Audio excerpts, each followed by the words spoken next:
친구들, 상제님의 어린 시절을 알아보기 전에 선생님이 퀴즈 하나 낼게요. 모든 사람들이 이 세상에 태어나면 처음 받는 선물이 있죠. 바로 이름인데요.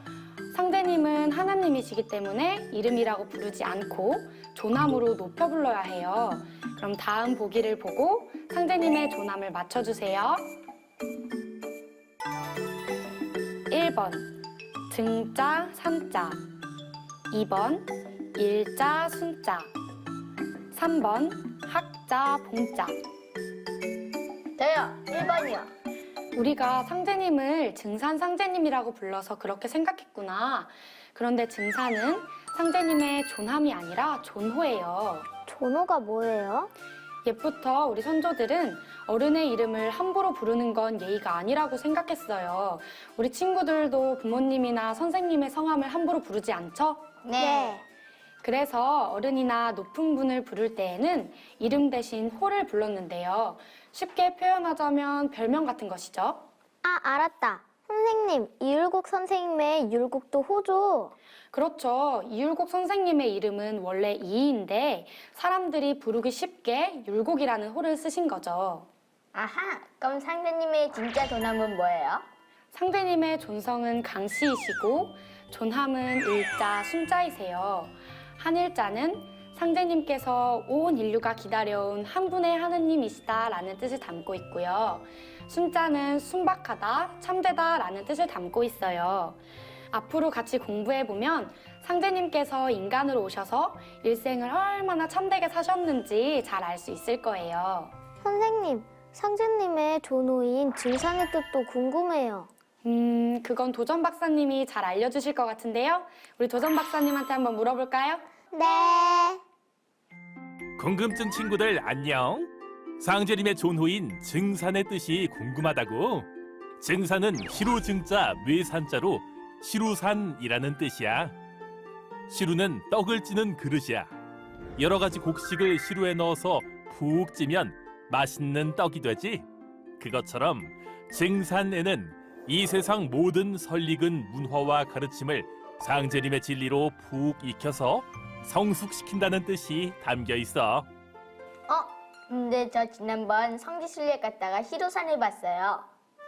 남진이가 상제님이 탄강하신 갱망리 뒤 시루산을 봤구나.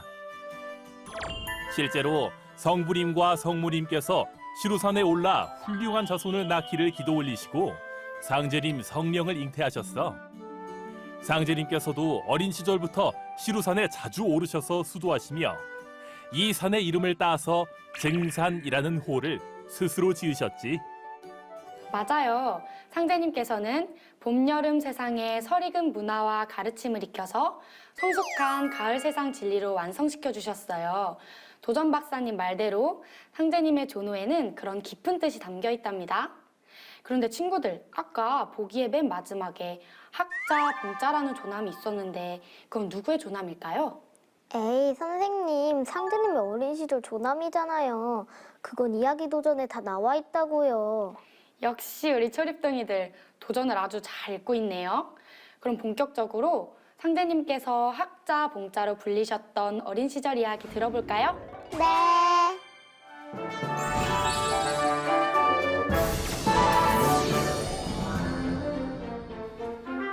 학봉께서 6살 때의 일이에요. 어느 날 성부님께서 어린 학봉께 천자문을 가르치려고 태인 장군리에서 황준재라는 이름 있는 훈장을 들이셨어요. 도령, 공부해야지. 훈장은 다른 아이들에게 하는 것처럼 학봉께 낮추어 말했어요. 그러자 학봉께서 천자문을 펼치시며 하늘, 천, 따, 지 하고 큰 소리로 외치시고는 책을 덮고 밖으로 나가시는 게 아니겠어요? 훈장은 그 신이하신 기운에 눌려 물끄러미 학봉께서 노시는 모습만 바라봤어요. 그렇게 며칠이 지나고 훈장은 가르치는 것도 없이 공짜로 밥을 먹고 있는 게 미안했어요. 도령, 공부하셔야지요. 훈장이 조심스럽게 여쭈니 학봉께서 이렇게 말씀하셨어요. 하늘천자에 하늘이치를 알았고 땅지자에 땅이치를 알았으면 되었지 더 배울 것이 어디 있겠습니까? 노시다가 시간이 되면 가시지요. 하는 수 없이 성부님은 훈장을 돌려보냈어요. 그 후로 어린 상제님께서는 스스로 밖으로 다니시면서 글을 깨치셨어요. 여러 서당으로 다니시며 글을 읽거나 시를 지으셨는데 모르는 것이 없어서 신동이라 불리셨답니다. 저는 6살 때 한글도 다 몰랐는데 정말 대단하신 것 같아요. 그런데 선생님, 상제님께서는 왜 하늘천 땅지 2글자만 읽고 더 배울 것이 없다고 하신 거예요? 그건 상제님께서 우리들에게 가장 중요한 공부가 뭔지 깨우쳐 주시기 위해 그러신 거죠. 우리 친구들은 가장 중요한 공부가 뭐라고 생각해요? 수학 공부요. 수학을 잘해야 좋은 대학에 간대요. 영어 공부도 중요해요. 지금은 글로벌 시대라 영어를 잘해야 된대요. 그렇죠. 친구들 말대로 요즘은 수학 공부, 영어 공부를 중요하게 생각해요. 그런데 사람으로 태어나 진정한 성공을 하려면 수학 공부, 영어 공부보다 더 먼저 해야 하는 공부가 있어요. 어떤 공부예요? 하늘, 천, 땅, 지. 바로 상제님께서 크게 외치신 천지 공부예요. 천지 공부요? 그런 공부는 처음 들어봐요. 그쵸. 천지는 우리가 살아가는 삶의 터전이에요. 우리를 낳아주신 큰 부모님이시기도 하고요. 우리 선조들은 예로부터 하늘을 아버지, 땅을 어머니라고 부르며 모셔왔어요. 그리고 항상 천지 부모님의 뜻을 깨닫고 실천하는 삶을 살고자 했고요. 맞아. 상제님께서도 천지는 억조 창생의 부모라고 말씀하셨어.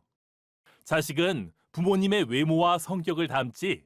그런 것처럼 사람은 하늘과 땅, 천지 부모님의 모습과 마음을 그대로 닮아 태어났단다.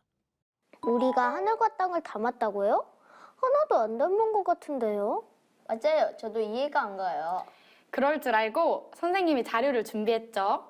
조선시대 허준 선생님이 편찬한 의학서 동의보감에는 이런 내용이 나와요.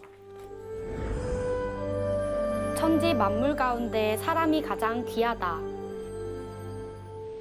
머리가 둥근 것은 하늘을 닮았고 발이 네모난 것은 땅을 닮았다. 하늘에 사계절이 있듯이 사람에게는 사지가 있고 하늘에 오운이 있듯이 사람에게는 오장이 있다. 육기가 있듯이 사람에게는 육부가 있고 하늘에 팔풍이 있듯이 사람에게는 8관절이 있다. 하늘의 12시간에 응하여 사람에게는 12경맥이 있고 하늘의 24절기에 응하여 사람의 척추는 24마디로 되어 있으며 천지 운동 도수인 365도에 따라 365개의 골절이 신묘하게 갖추어져 있다.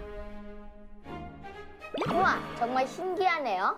그쵸? 우리 몸의 생김새가 정말 천지와 많이 닮아 있는 걸 알 수 있어요. 상제님께서도 하늘과 땅을 형상하여 사람이 생겨났나니 만물 가운데 사람이 가장 존귀하니라 라고 말씀하셨는데요. 이렇게 우리들은 천지의 자녀로 태어났지만 안타깝게도 우리는 천지 부모님의 존재를 잊고 살고 있어요. 천지가 어떻게 돌아가는지, 무엇을 위해 존재하는지 학교에서도 배울 수 없고요. 상제님께서는 당시 6살의 어린 나이셨지만 이런 이치를 환하게 꿰뚫어 보시고 우리들에게 천지 공부의 중요성을 알려주신 거예요.